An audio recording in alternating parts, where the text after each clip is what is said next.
Hey, Terry Vanover here. How are you today? It's so good to be here with you.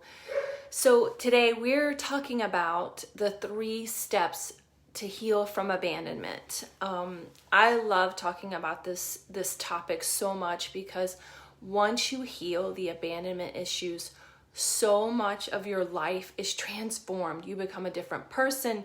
You see relationships differently. You step into your power. I was just writing, a piece about this, about wow, when I was working with this client, how much of her life changed just from learning to heal from abandonment. It was an emotional abandonment, but however we experience abandonment, it does show up, particularly in our intimate relationships, but they show up across the board. It'll show up in your business. If you're an entrepreneur, that shit really shows up. Any of your insecurities, you've got to own your own business, and it really shows up in that way. If you want to up level in your life professionally, you'll start to hold yourself back because you believe I'm not good enough. So once you heal this, it empowers you in ways that you didn't even recognize. And one of those ways is, standing up to an ex who's been bullying you for years and years and years. And so when you own your own power, you're not intimidated by anything or anyone anymore. So it is amazing. So, I want to talk about, what is abandonment, because some people think, oh, it's, my husband abandoned me. But, these things occur in our childhood. Oftentimes it can happen. We might even feel emotionally abandoned. A parent who really didn't meet our needs emotionally, was neglectful emotionally, or you experienced divorce as a young person. And then now you're going through a divorce now, and these things show up for you.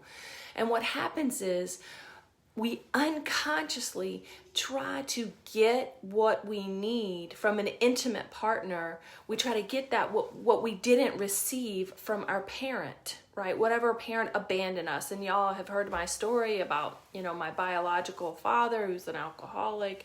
There was a lot of physical abandonment, but also what few times I did see him, there was an emotional abandonment there, I believe.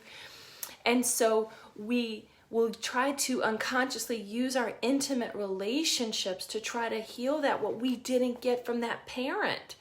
So maybe it's a sense of security. That is, kind of my issue. Maybe it's a sense of validation, a sense of being worthy or loved. Whatever it is for you, it will show up. So there's the key, right? There's the number one key is identifying how it shows up for you. And I was writing about the client who, is a data collector. And so she continues to collect the data, even though her intuition, the data, how much data do you need to collect to know that this guy is not going to follow through on his word? So it's really important that you heal this so that you trust yourself, right? And that you're not with the partner for the wrong reason, because that is what she was doing. She was with this partner because he made her feel a certain way that she didn't get from her mother. So this partner was giving that from a mother who abandoned her. So her partner was giving that, but he also wasn't following through on his words. So she was ignoring those red flags, minimizing the red flags, as we often do, because children of abandonment desperately seek attachment to someone and desperately seek the validation and approval and love from someone. So it makes us easy targets for manipulators, right? So the first key is identifying where that abandonment started and getting to the root of that. And then the second thing is, you're going to hear me say this over and over and over. I preach this, right? Self-care, self-care, self-care. But mamas, if you're not taking care of yourself, you're sending the unconscious message that I'm not worth it. I really don't matter. And you've probably already been ingrained with that because you were abandoned. You already feel like you don't matter. My own father didn't love me. How could I love myself? How could anyone love me? I don't matter. But the self-care stuff, and I'm talking about real self-care, getting yourself the support you need to deal with this, taking care of yourself mentally, physically, spiritually, doing things that ground you, doing things that matter to you, saying yes to things that you want to do, and no to things you don't want to do. That's what self-care is, right? So doing those things is important because it starts with baby steps. It starts with the baby steps of like, oh, okay, I'll go to the gym. Oh, look at me, I matter. I feel better. I feel good about myself. And then, of course, the third step is those healthy boundaries. And the boundaries and the abandonment go together, because when you start setting and healing the abandonment, I should say, by healing the abandonment, you can start to set those boundaries, because you start to say, I do matter. I am worth it. I am worthwhile. I am lovable. I don't have to put up with treatment that I don't deserve. I do deserve better. So by working on the underlying abandonment issues, you start to put those boundaries. You start to do y'all have heard me do the videos on the 3 things that you need to do with boundaries, which is clearly get clarity on what your boundaries are. And listen, boundaries help to define you. You know those women that they walk into a room and they know who they are. Why is that? Why are they so confident and they come off so great and so powerful? Because they have boundaries. They don't take shit from anyone. You know where you stand with her, right? So be that woman. Step into your power. Know your boundaries. Know your non-negotiables, and know what your boundaries are, and clearly communicate those.